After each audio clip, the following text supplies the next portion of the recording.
আমার হ্যাঁ না আপনার না আমার আব্বার লগে দোয়া করবা। আসসালামু আলাইকুম। আমি আজারুদ্দিনের বউ। গতকাল রাত্রে 2:30টার সময় আমার স্বামীর ঘর থাকি তালা ভাঙ্গিয়া আইয়া ঘর থাকি আইয়া বার করিয়া নেওয়া হয়েছে পুলিশে।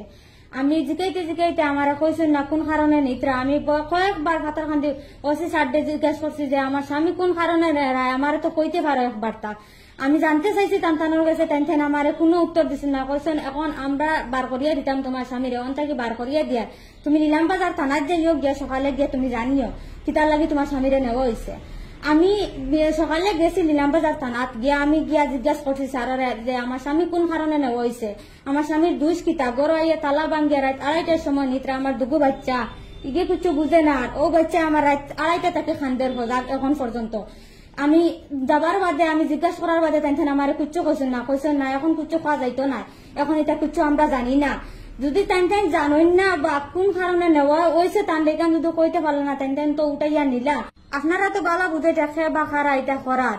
আর ওয়াকফ বিলের কারণে আমার স্বামী মাতিসলা, আমি তো জানি না যে সে করাইতে রাইতা। ওয়াকফ বিলের কারণে মাতিসলা, প্রতিবাদ করছিলা, হয়তো ও কারণে তার এরেস্ট করানি হয়েছে বা অন্য কোনো নেতায় এরেস্ট করানি লইছেন। তা আমি তার পুরা মতো কইতে পারি না, আপনারা বালা বুঝে।